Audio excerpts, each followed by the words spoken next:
ಸಾಮೂಹಿಕ ಶಿವನಾಮ ಹೇಳಿಸೋದು ಸಂಪ್ರದಾಯ. ಸಮಯ ಬಹಳ ಆಗಿದ್ರು ಕುಂತು ಸರಿಯಾಗಿ ಕುಂತು ನಿಮ್ಮ ಮನೆ ದೇವರನ್ನ ಮನಸ್ಸಿನಲ್ಲಿ ಧ್ಯಾನ ಮಾಡಿಕೊಂಡು ಶಿವನಾಮವನ್ನ, ನಾನು ಹೇಳ್ಕೊಡೋ ಶಿವನಾಮವನ್ನ ಒಂದೆರಡೇ ನಿಮಿಷ ಎಲ್ಲರೂ ಹೇಳ್ಬೇಕು.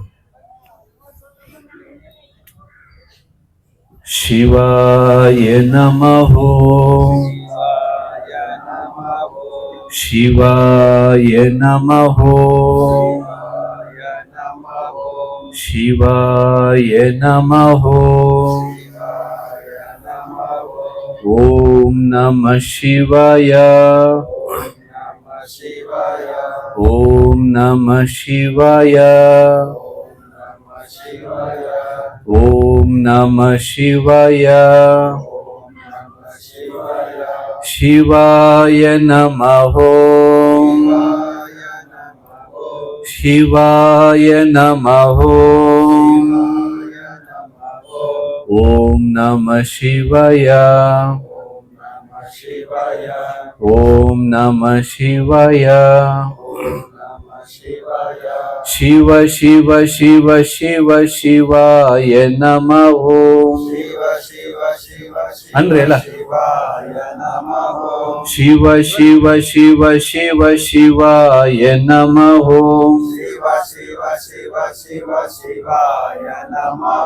ಶಿವಾಯ ನಮಃ. ಓಂ ನಮಃ ಶಿವಾಯ. ಹರ ಹರ ಹರ ಹರ ಹರಾಯ ನಮಃ. ಹರ ಹರ ಹರ ಹರ ಹರಾಯ ನಮಃ. ಹರಾಯ ನಮಃ. ಓಂ ನಮಃ ಶಿವಾಯ. ಹರಾಯ ನಮಃ. ವೀರದೇವ ನಮಃ. ರೇವಣ ಸಿದ್ಧ ನಮಃ. ಶಿವಾಯ ನಮಃ. ಓಂ ನಮಃ ಶಿವಾಯ.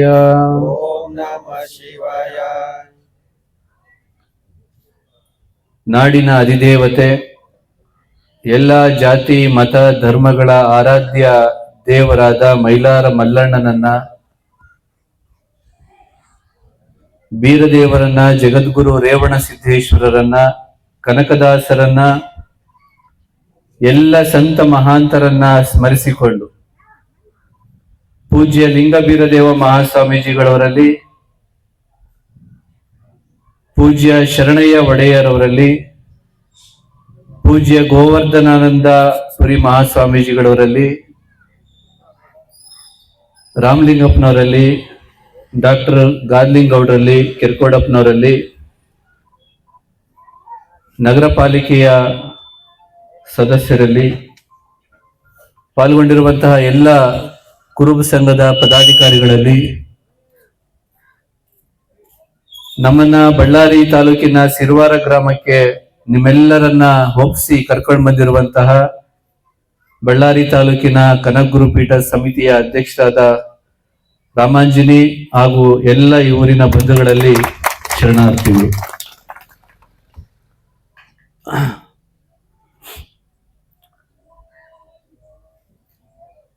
ಮನುಷ್ಯನಿಗೆ ಭಗವಂತ ಮರುವು ಕೊಟ್ಟುಬಿಟ್ಟಿದ್ದಾನೆ, ಜೊತೆಗೆ ಅರಿವನ್ನು ಕೊಟ್ಟಿದ್ದಾನೆ. ಎಲ್ಲ ಜೀವರಾಶಿಗಳಿಗೆ ಮರುವು ಕೊಟ್ಟಿದ್ರೆ ಮನುಷ್ಯನಿಗೆ ಅರಿವು ಮತ್ತೆ ಮರವು ಎರಡನ್ನೂ ಕೊಟ್ಟಿದ್ದಾನೆ.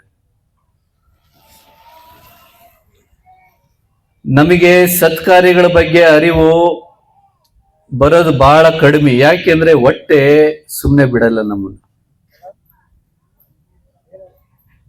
ಎಲ್ಲರೂ ಮಾಡುವುದು ಹೊಟ್ಟೆಗಾಗಿ, ಗೇಣು ಬಟ್ಟೆಗಾಗಿ ಅಂತ ಕನಕದಾಸರು 600 ವರ್ಷಗಳಿಂದ ಹೇಳಿದ್ದಾರೆ. ಸ್ವಾರ್ಥ ಅನ್ನೋದು ಮನುಷ್ಯನಿಗೆ ಹುಟ್ಟಿನಿಂದನೂ ಇರ್ತಕ್ಕಂಥದ್ದು. ಆದರೆ ಎಷ್ಟು ಪ್ರಮಾಣದಾಗ ಇರಬೇಕೋ ಅಷ್ಟಿಲ್ಲ. ಕುಟುಂಬ ಪದ್ಧತಿ ಯಾವಾಗ ಪ್ರಾರಂಭ ಆಯಿತು? ನನ್ನ ಹೆಂಡತಿ, ನನ್ನ ಮಕ್ಕಳು, ನನ್ನ ಬಂಧು ಬಳಗ ಅಂತ ಯಾವಾಗ ಪ್ರಾರಂಭ ಆಯಿತು ಅವಾಗ ಸ್ವಾರ್ಥ ಹೆಚ್ಚಾಕೊಂತ ಬಂತು. ಕುಟುಂಬ ಪದ್ಧತಿ ಯಾವಾಗಿರ್ಲಿಲ್ಲ, ಅಡವಿಯಲ್ಲಿ ಯಾವಾಗ ಮನುಷ್ಯ ಇದ್ದ ಅವಾಗ ಸ್ವಾರ್ಥನೇ ಇರ್ಲಿಲ್ಲ ಮನುಷ್ಯನಿಗೆ. ಆಸ್ತಿ ಮಾಡ್ಬೇಕು ಅನ್ನೋದಿರ್ಲಿಲ್ಲ, ಹೊಲ ಮಾಡ್ಬೇಕು ಅನ್ನೋದಿರ್ಲಿಲ್ಲ, ಕೂಡಿಡ್ಬೇಕು ಅನ್ನೋದಿರ್ಲಿಲ್ಲ. ಪ್ರಾಣಿ ಪಕ್ಷಿಗಳ ರೀತಿಯಲ್ಲಿ ಜೀವನ ಮಾಡ್ತಾ ಇದ್ದ. ಅವತ್ತಿನ ಜೀವನ ಅವತ್ತು. ಇವತ್ತು ಏನಾಗೈತೆ ಅಂತಂದ್ರೆ ಮನುಷ್ಯನಿಗೆ ಧರ್ಮ ಅಂದ್ರೆ ಹುಡುಕಾಡಬೇಕು. ಧರ್ಮಗಳಲ್ಲೂ ಸಹಿತನ ಸ್ವಾರ್ಥಗಳು ಹೆಚ್ಚಾಗ್ಬಿಟ್ಟಿದಾವೆ.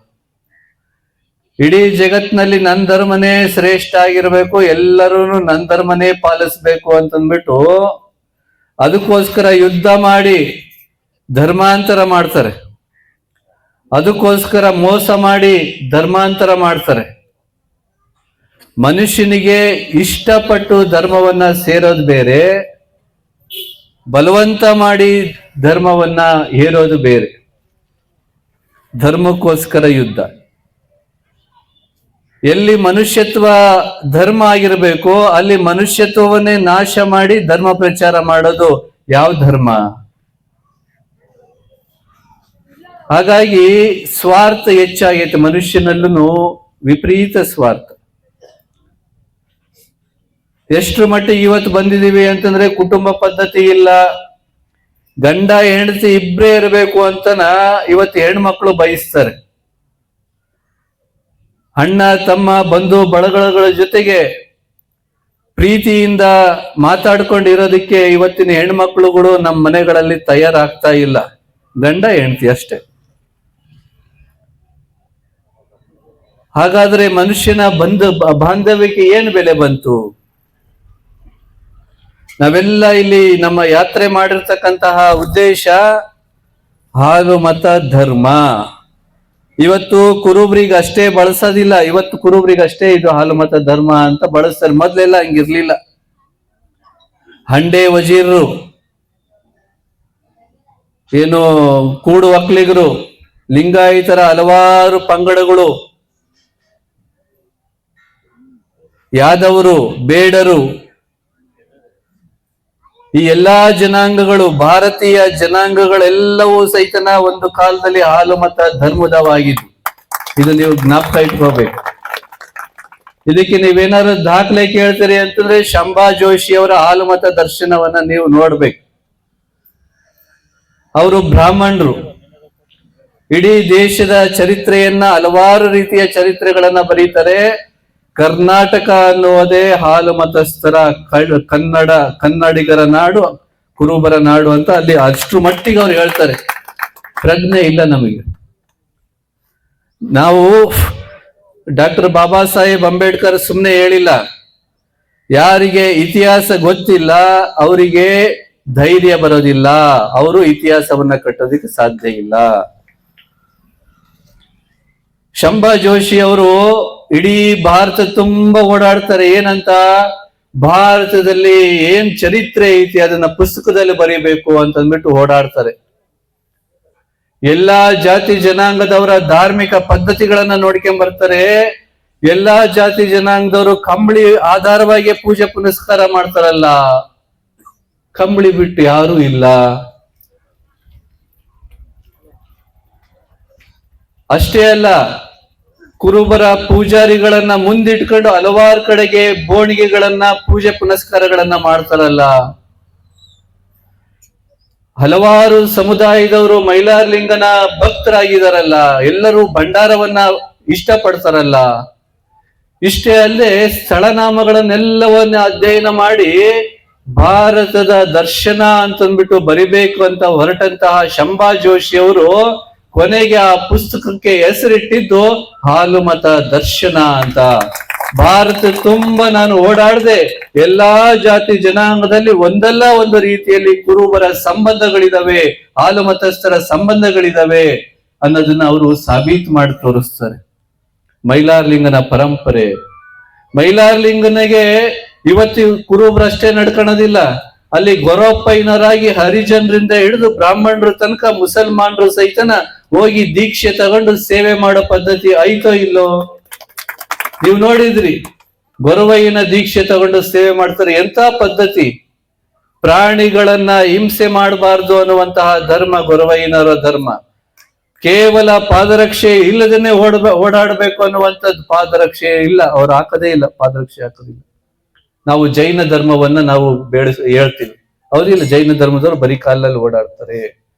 ಅದಕ್ಕಿಂತ ಪೂರ್ವದಲ್ಲಿ ಬರೀ ಕಾಲಲ್ಲಿ ಯಾರು ಕಾಲಲ್ಲಿ ಪಾದರಕ್ಷೆಗಳನ್ನ ಧರಿಸಬಾರ್ದು, ಜೀವರಾಶಿಗಳನ್ನ ನೋಯಿಸಬಾರ್ದು, ಸುಳ್ಳು ಹೇಳಬಾರ್ದು, ಪಶುಗಳನ್ನ ಹತ್ಯೆ ಮಾಡಬಾರ್ದು, ಹಾಲು ಕುಡಿಯುವಂತಹ ಆಕಳ ಕರುವನ್ನ ಬಿಡಿಸಬಾರ್ದು. ಇಂತೆಲ್ಲವನ್ನ ದೀಕ್ಷೆ ಮುಖಾಂತರನ ಕೊಡ್ತಾರೆ. ಒಂದು ವೇಳೆ ಸುಳ್ಳು ಹೇಳಲೇಬಾರ್ದು ಅನ್ನುವಂಥದ್ದು ದೀಕ್ಷೆ. ಯಾವ್ದಾದ್ರು ಧರ್ಮದಲ್ಲಿ ಐತಾ? ನಮಗೆ ಕೆಲವರು ದಾರ ಕಟ್ತಾರೆ, ಅದೇ ದೀಕ್ಷೆ. ಕೆಲವರು ಏನೇನೋ ಆಗ್ತಾರೆ, ಅದೇ ದೀಕ್ಷೆ. ಲಾಂಛನಗಳೇ ಇವತ್ತು ದೀಕ್ಷೆ ಆಗಿದಾವೆ.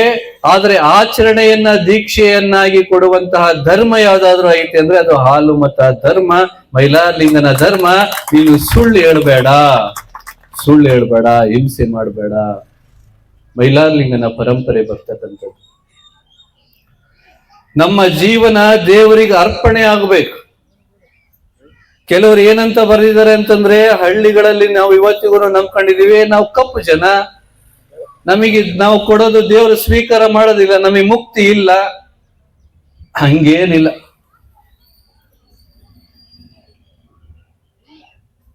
ಭಗವಂತ ನಮ್ಮ ಮನಸ್ಸನ್ನ ನೋಡ್ತಾನೆ, ನಮ್ಮ ಭಾವನೆಯನ್ನ ನೋಡ್ತಾನೆ ಅನ್ನೋದನ್ನ ಕನಕದಾಸರಾದಿಯಾಗಿ ವಾಲ್ಮೀಕಿ ಮಹರ್ಷಿ, ಹಲವಾರು ಸಂತರು ಇಲ್ಲೇ ನಿಮ್ಮ ಆಜುಬಾಜು ನಡೆದಾಡದಂತಹ ಗಾದಿಲಿಂಗೇಶ್ವರರಿಗೆ ಇದ್ದಲ್ಲಿ ದೇವಿ ದರ್ಶನ ಕೊಟ್ಟು ಆಶೀರ್ವಾದ ಮಾಡ್ತಾಳೆ ಅಂತಂದ್ರೆ ಇನ್ನ ನಾವು ನಂಬ್ಕೊಂಡಿದೀವಿ ಸಣ್ಣ ಜಾತಿಯವರಿಗೆ ದೇವರು ಒಲಿಯಲ್ಲ, ಮುಕ್ತಿ ಇಲ್ಲ. ನಾವು ಮತ್ತೆ ಯಾವ್ದೋ ಇಂಥ ತಪ್ಪು ಕಲ್ಪನೆಗಳನ್ನ ಬಿಡಿಸ್ಬೇಕು ಅಂತಾನೆ ಹಾಲು ಮತ ಜಾಗೃತಿ ಯಾತ್ರೆಯನ್ನ ಹಮ್ಮಿಕೊಂಡಿರ್ತಕ್ಕಂಥದ್ದು. ಪ್ರತಿಯೊಬ್ಬ ಮನುಷ್ಯನು ಜಾತಿ ಮುಖ್ಯ ಅಲ್ಲ, ಮನುಷ್ಯನ ಜನ್ಮನೇ ಈ ಭೂಮಿ ಮೇಲೆ ಬಹಳ ದೊಡ್ಡ ಶ್ರೇಷ್ಠವಾದ ಘನತೆಯ ಜನ್ಮ ಆಗೈತೆ. ನಾನು ಯಾವ್ದೋ ಜಾತಿಗೆ ಹುಡ್ತೀನಿ ಅಥವಾ ಏನೋ ಮಾಡ್ತೀನಿ ಅಂದಿದ ತಕ್ಷಣ ನಾನು ಧರ್ಮದಿಂದ ದೂರ ಅಲ್ಲ. ಸಾಕ್ಷಾತ್ ಭಗವಂತ ಮಾಂಸ ಕೊಟ್ಟಿದ್ದಾನೆ ಅಂತಂದ್ರೂ ಸಹಿತ ನಾ ಮಾಂಸವನ್ನ ನೋಡ್ಲಿಲ್ಲ. ಮಾಂಸ ಏನ್ ಕೊಟ್ಟಿದ್ದಾನೆ ಏನ್ ಬಿಟ್ಟಿದ್ದಾನೆ ನೋಡ್ಲಿಲ್ಲ. ಯಾರಿಗೆ? ಬೇಡರ ಕಣ್ಣಪ್ಪನ ಮನಸ್ಸು ನೋಡ್ದ, ಅವನ್ ಭಾವನೆ ನೋಡ್ದ, ಆತನಿಗೆ ದರ್ಶನವನ್ನ ಕೊಟ್ಟ, ಆತನಿಗೆ ಮುಕ್ತಿಯನ್ನ ಕರುಣಿಸ್ತ. ನಾವು ಪುರಾಣ ಓದ್ತೀವಿಲ್ಲ, ಏನೋ ಕೊಟ್ಟ. ಇಲ್ಲೇ ಶಾಪುರದಲ್ಲಿ ಗೊಲ್ಲಾಳೇಶ್ವರ ನೀವು ಕೇಳಿರ್ಬೇಕು. ಕುರುಬ ಗೊಲ್ಲಾಳೇಶ್ವರ ಚರಿತ್ರೆ. ಆತೇನು ಬಹಳ ದೊಡ್ಡ ದೊಡ್ಡ ಮಂದಿರಗಳನ್ನ ಕಟ್ಲಿಲ್ಲ. ಏನು ನಾವು ಕೊಡುವಂತಹ ಏನು ನೈವೇದ್ಯಗಳನ್ನ ಕೊಡ್ಲಿಲ್ಲ. ಕುರಿ ಹಿಕ್ಕೆ ಯಾರೋ ಜಂಗಮರಾತನಿಗೆ ಮೋಸ ಮಾಡ್ತಾರೆ.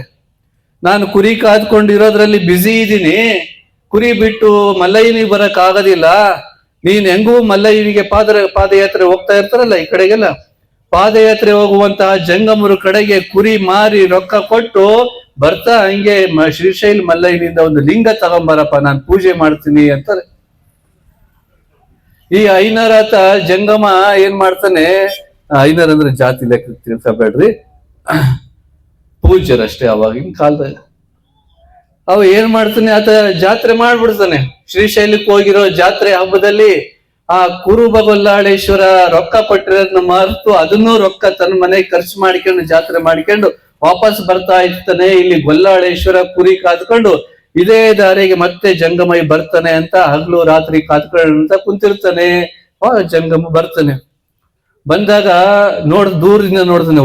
ಅವಾಗ ನಪ್ಕ ಬರುತ್ತ ಜಂಗಮನಿಗೆ, ಎಲ್ಲ ರೊಕ್ಕ ಇಸ್ಕೊಂಡು ಹೋಗಿದ್ದೆ, ಈತನಿ ಲಿಂಗನೇ ತಂದು ಕೊಡ್ಲಿಲ್ಲ, ಏನ್ ಮಾಡೋದು? ಆತ ಹೋದಾಗ ಕೇಳ್ತಾನೆ ಅಂತಂದ್ಬಿಟ್ಟು ಆ ಕಡೆ ಈ ಕಡೆ ನೋಡ್ತಾನೆ. ಅಲ್ಲೇ ಕುರಿ ಇಕ್ಕೆಯಲ್ಲಿ ಒಂದು ದೊಡ್ಡ ಇಕ್ಕೆ ತಗೊಂಡು ಕೈ ಮುಚ್ಕೊಂಡು ಬರ್ತಾನೆ. ಆತ ಉಲ್ಲಾಸ ಗೊಲ್ಲಾಳೇಶ್ವರನಿಗೆ ನಾ ಶ್ರೀಶೈಲದಿಂದ ಲಿಂಗಪ್ಪನ್ ತಂದಿದ್ದಾನೆ, ನಾನು ಇವತ್ತಿಂದ ಮನಸಾರೆ ಪೂಜೆ ಮಾಡ್ಬೇಕು ಅಂತ ಹಿಗ್ಗೋ ಆತನಿಗೆ ಕೇಳ್ತಾನೆ, ಎಲ್ಲಿ ಲಿಂಗಪ್ಪ, ಎಲ್ಲಿ ಲಿಂಗ? ತಂದಿದ್ದೀನಪ್ಪ, ತಂದಿದ್ದೀನಿ.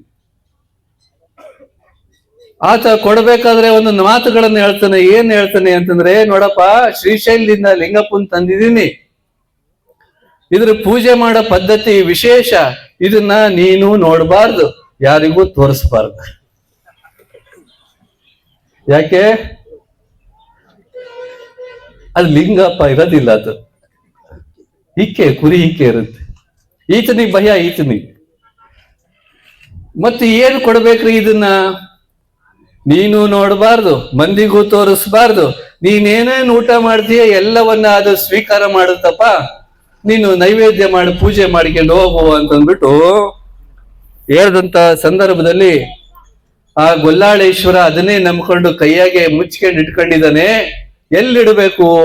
ತಾನು ನೋಡಂಗಿಲ್ಲ, ಮಂದಿಗೂ ತೋರ್ಸಂಗಿಲ್ಲ ಅಂತಂದ್ರೆ ಮನೆಗೆ ಒಯ್ಯಂಗಿಲ್ಲ ಆತ. ಮತ್ತೆ ಯೋಚನೆ ಮಾಡಿ ಏನ್ ಮಾಡ್ತಾನೆ, ಕುರಿ ಹಿಕ್ಕೆಯ ತಿಪ್ಪೆ ಇರುತ್ತೆ, ಅಲ್ಲಿ ಯಾರು ಬರೋದಿಲ್ಲ, ಯಾರು ನೋಡೋದಿಲ್ಲ. ಬೇರೆ ಕಡೆಗೆ ಇಟ್ಟು ಯಾರಾದ್ರೂ ನೋಡ್ತಾರೆ, ಕುರಿ ತಿಪ್ಪೆಗೆ ಯಾರಾದ್ರೂ ಬಂದು ನೋಡ್ತಾರೇನು? ಆತನೂ ಶಾಣೆ ಇದ್ದು ಮತ್ತೆ ಕುರಿ ಹಿಕ್ಕೆಯಲ್ಲಿ, ಕುರಿ ತಿಪ್ಪೆಯಲ್ಲಿ ಹೋಗಿ ಉಗಿದು ಇಡ್ತಾನೆ. ಇಟ್ಟು ಏನು ಅಡವೆಗಿರುವಂತ ಎಲ್ಲ ಫಲ ಪುಷ್ಪಗಳನ್ನ ತಂದೇನೋ, ಹಾಕಿದ್ನೇನೋ, ಪೂಜೆ ಮಾಡಿದ್ನೇನೋ, ಕುರಿ ಹಾಲೆಲ್ಲ ತಗೊಂಬಂದೇನೋ, ತಾನು ಕುಡಿಯೋದ್ ಬಿಟ್ಟು ಮನೆ ಕೊಡೋದ್ ಬಿಟ್ಟು ಎಲ್ಲ ಆ ತಿಪ್ಪೆಗೆ ಒಯ್ದೇನೋ. ತಿಪ್ಪೆ ಎಷ್ಟು ಒಯ್ದ್ರು ಕುಡಿಯುತ್ತೆ. ನಮ್ಮ ಅಪ್ಪು ಬಹಳ ಹಸುವಾಗಿದ್ದಾನೆ. ಶ್ರೀಶೈಲ ಮಲ್ಲಯ್ಯನಿಗೆ ಯಾರು ಕೊಟ್ಟಿಲ್ಲೇನೋ ಅನ್ನೋ ಲೆಕ್ಕಕ್ಕೆ ಎಲ್ಲ ತಿಪ್ಪೆಗೆ ಹಾಕಿದ್ರು, ಮತ್ತೆ ಕುಡ್ದೇ ಕುಡಿದು. ಹಿಂಗೆ ಆತನ ಪೂಜೆ ನಡೀತತೆ. ಇಷ್ಟು ಭಕ್ತಿ ಆತನ ಮೇಲೆ, ಶ್ರೀಶೈಲ ಮಲ್ಲಯ್ಯನ ಮೇಲೆ.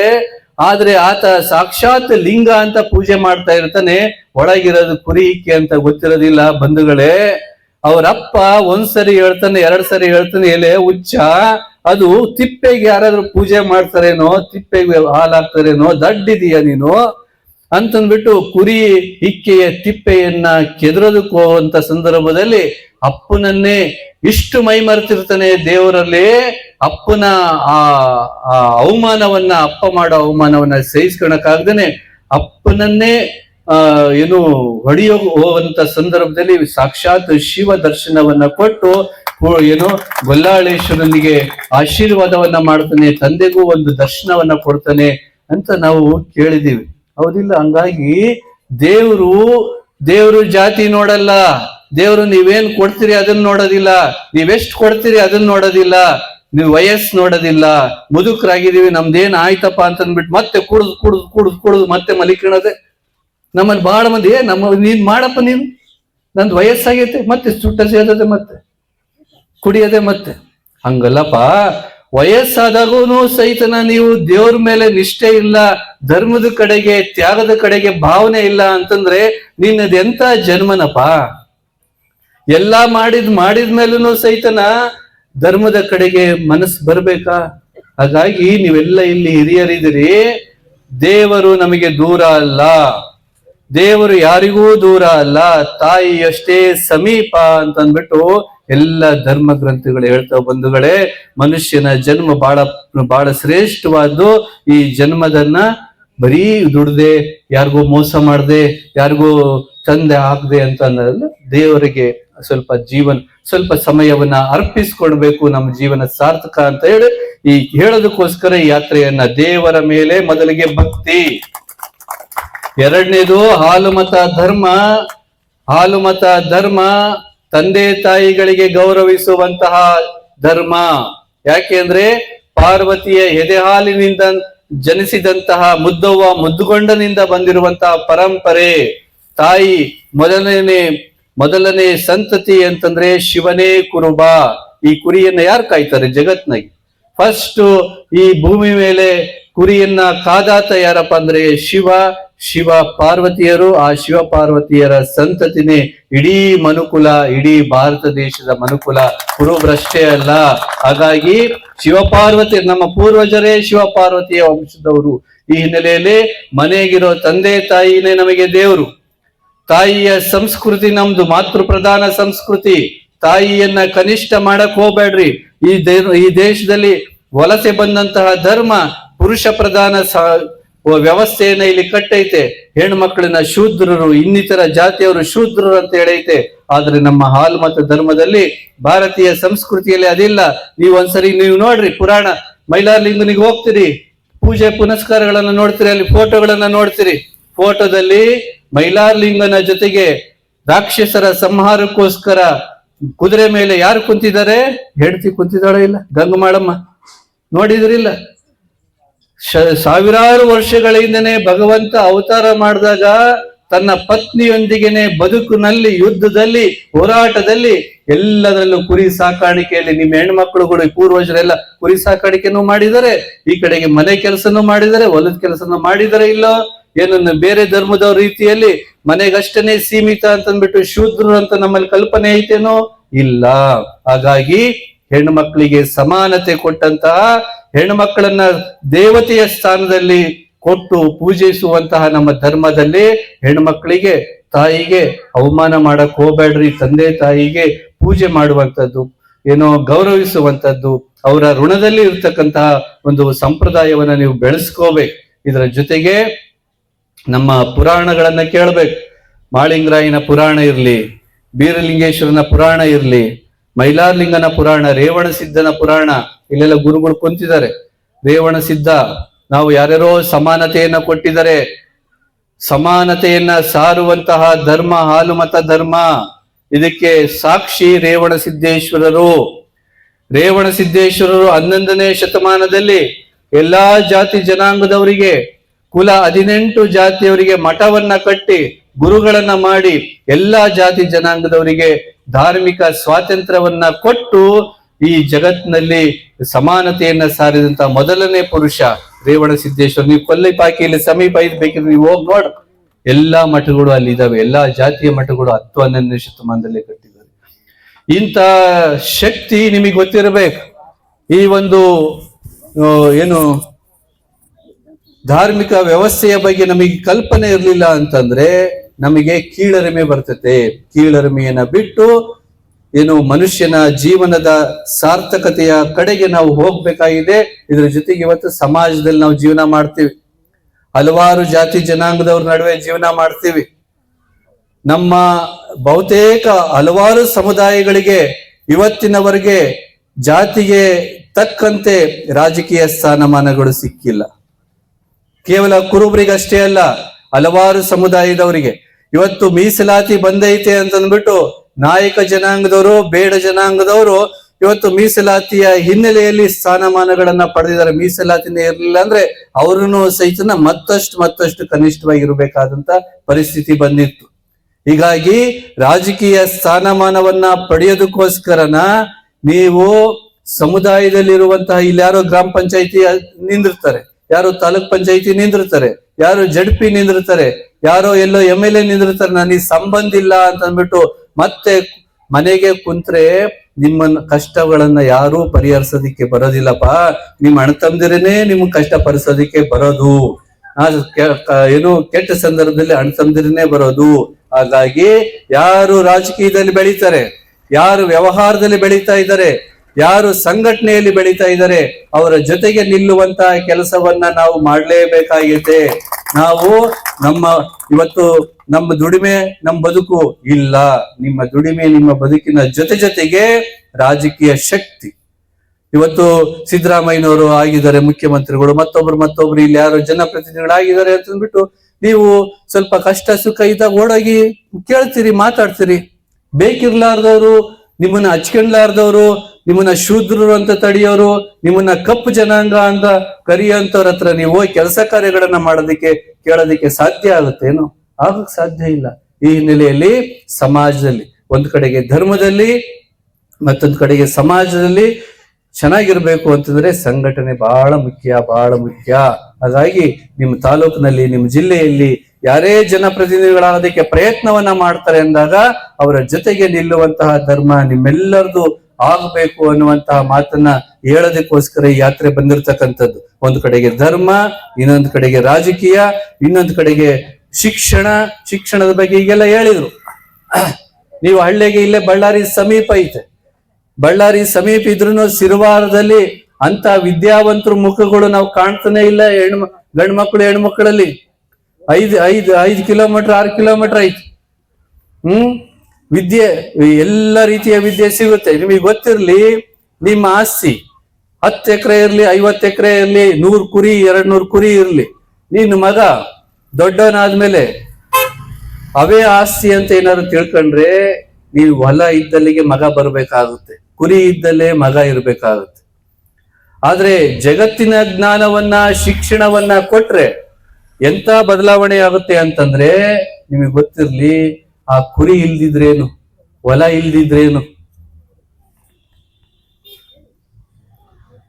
ಆತ ಬಳ್ಳಾರಿ ಬಿಟ್ಟು, ನಿಮ್ಮ ಸಿರುವಾರ ಬಿಟ್ಟು, ಅಮೆರಿಕದಲ್ಲಿ, ಬೆಂಗಳೂರಿನಲ್ಲಿ, ಡೆಲ್ಲಿಯಲ್ಲೂ ಸಹಿತನ ಶಿಕ್ಷಣ ಕಲ್ತಾತ ಬದುಕಬಲ್ಲ, ಆಸ್ತಿ ಮಾಡಬಲ್ಲ.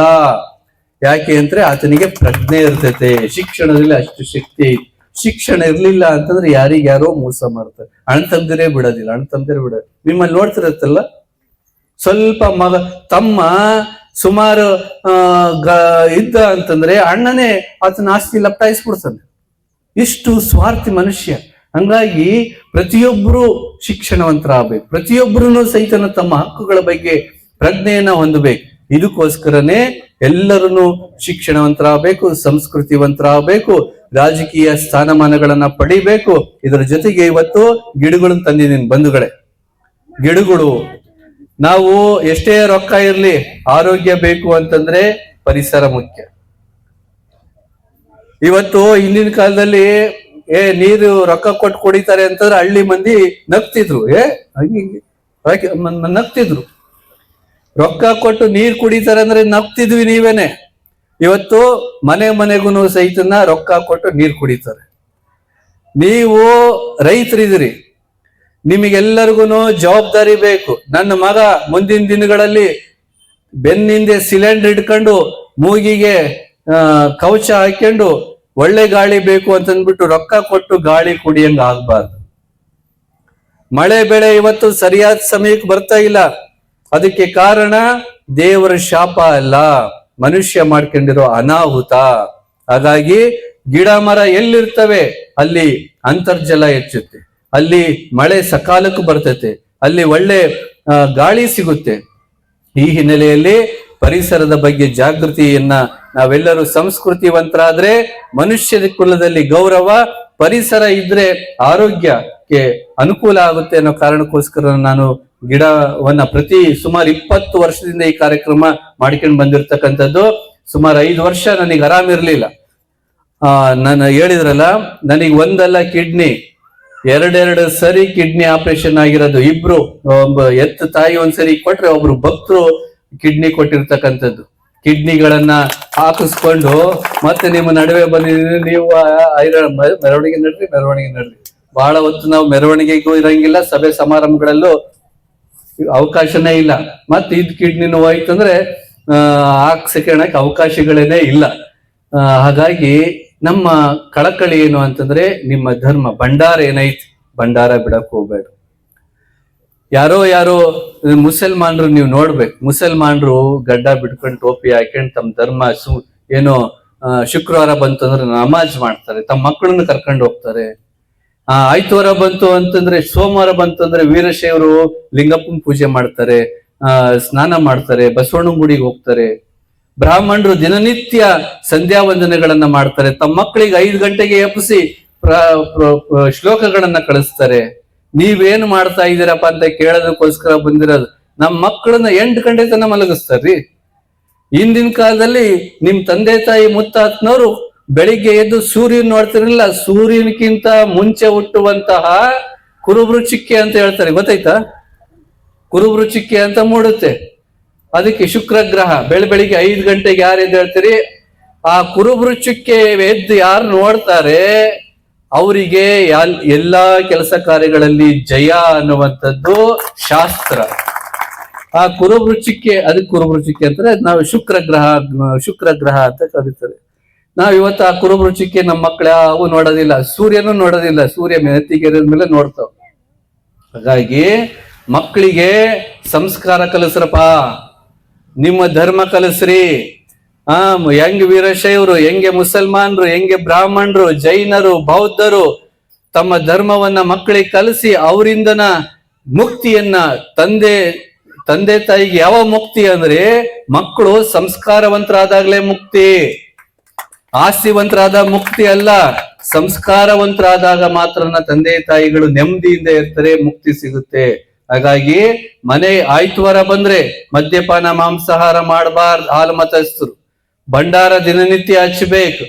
ಮಕ್ಕಳೆಲ್ಲ ಸೋಮಾರಿಗಳಾಗಿದ್ದಾರೆ, ಇವತ್ತು ಕುಡುಕರಾಗಿದ್ದಾರೆ, ಮಾಂಸಾಹಾರಕ್ಕೆ ಚಟಗಳಾಗಿದ್ದಾರೆ. ಅದರಲ್ಲೂ ಬಳ್ಳಾರಿಗೆ 15-20 ವರ್ಷದಲ್ಲಿ ಹುಡುಗರೆಲ್ಲ ವಿಪರೀತ ಸೋಮಾರಿಗಳಾಗಿದ್ದಾರೆ.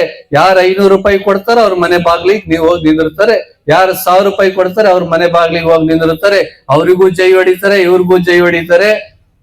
ಮತ್ತೆ ಜಗಳದಲ್ಲಿ ಕೂಡದು ಜಗಳ ಮಾಡ್ಕೊಂಡು ಪೊಲೀಸ್ ಸ್ಟೇಷನ್ಗೆ ಹೋಗುವಂತಹ ಪರಿಸ್ಥಿತಿಗಳು ಬಳ್ಳಾರಿ ಜಿಲ್ಲೆ ಸುತ್ತಮುತ್ತ ಬಹಳ ನಡೆದಿದಾವಪ್ಪ.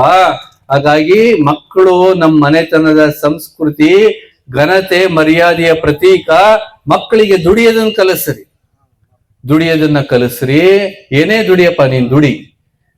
ಹೆಣ್ಮಕ್ಳನ್ನು ಸಹಿತನ ಇವತ್ತು ಎಲ್ಲ ಸೇರಿದ್ರಿ. 4 ಮಂದಿ ಯಾರನ್ನಾರು ಗಂಡ ಕರ್ಕೊಂಬರ್ತಾನೆ ಅಂತಂದ್ರೆ ನೀರ್ ಕೊಡೋದಿಲ್ರಿ, ಇವತ್ತು ಚಾ ಕೊಡೋದಿಲ್ಲ, ಇರುಸು ಮುರುಸು ಮಾಡ್ಕೊಂತವೆ, ಒಳಗೇನೆ ತಕತೈ ಕುಡಿತಿರ್ತಾವ. ಇಷ್ಟು ಸಮಾಧಾನ ಇಲ್ಲದಂತಹ ಪರಿಸ್ಥಿತಿಗಳು ನಮ್ಮ ಮನೆಗಳು. ಇದಕ್ಕೆ ಇವೇ ಸಂಸ್ಕಾರ. ಹಾಗಾಗಿ ಮನೆಗೆ ಹೆಣ್ಮಕ್ಳು ಹೆಂಗಿರ್ಬೇಕು ಅಂತಂದ್ರೆ, ನೀನ್ ಎಷ್ಟು ಮಂದಿನಾರು ಕರ್ಕೊಂಬಾರಪ್ಪ, ಮನೆಗೆ ಉಂಡಷ್ಟು, ಮನೆಗೆ ಕುಂತು ನೀರು ಕುಡದಷ್ಟು, ಮನೆಗೆ ಕುಂತು ಚಾ ಪಾನಿ ಕುಡದಷ್ಟು ನಮ್ಮ ಮನೆತನಕ್ಕೆ ಏಳಿಗೆ ಆಗುತ್ತೆ ಅನ್ನುವಂತಹ ಹೆಣ್ಮಕ್ಳು ಮನೆಗೆ ಇರಬೇಕು. ಅದು ಸಂಸ್ಕಾರ. ಅದನ್ನ ಬಿಟ್ಟು ತಾನು ತನ್ನ ಗಂಡ ಅಷ್ಟೇ ಮಂದಿ ಬಂದ್ರೆ ಸಾಕು, ಇಂಥ ಬೇಡ ಅಂತ ಹೇಳೋದಕ್ಕೋಸ್ಕರ ಯಾತ್ರೆ ಬಂದಿರ್ತಕ್ಕಂಥದ್ದು.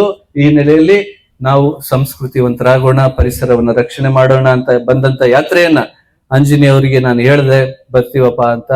ಅವರೆಲ್ಲ ಜಿಲ್ಲಾ ಕುರುಬ ಸಂಘದ ಅಧ್ಯಕ್ಷರಿಗೆ, ಎಲ್ಲ ಪದಾಧಿಕಾರಿಗಳಿಗೆ ತಿಳಿಸಿ ಸಿರ್ವಾರ ನಿಮ್ಮ ಒಪ್ಪಿಗೆ ತಗೊಂಡು ಗ್ರಾಮಕ್ಕೆ ನಿಮಗೆ ಹೇಳಿ ನಮ್ಮನ್ನ ಬಹಳ ಪ್ರೀತಿಯಿಂದ ಸ್ವಾಗತ ಮಾಡ್ಕೊಂಡಿದ್ರಿ.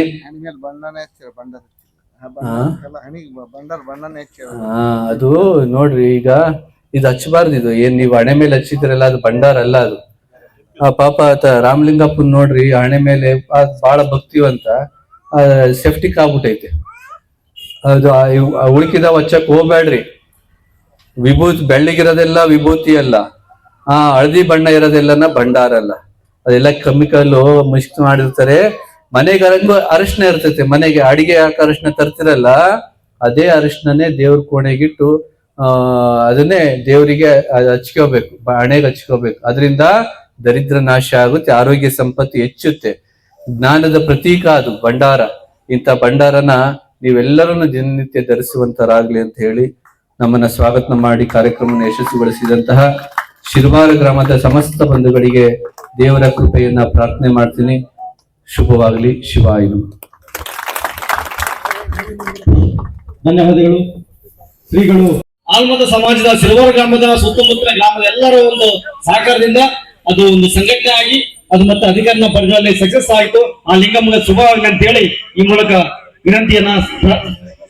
ಹೆಣ್ಮಕ್ಳು ಈ ಸ್ವಾಮೀಜಿಗಳ ಮುಂದೆ ಬಂದ್ರೆ ಈ ಸಸಿ ವಿತರಣೆ ಮಾಡ್ತಕ್ಕಂಥ ಕಾರ್ಯಕ್ರಮವನ್ನ ಮಾಡ್ತಾರೆ.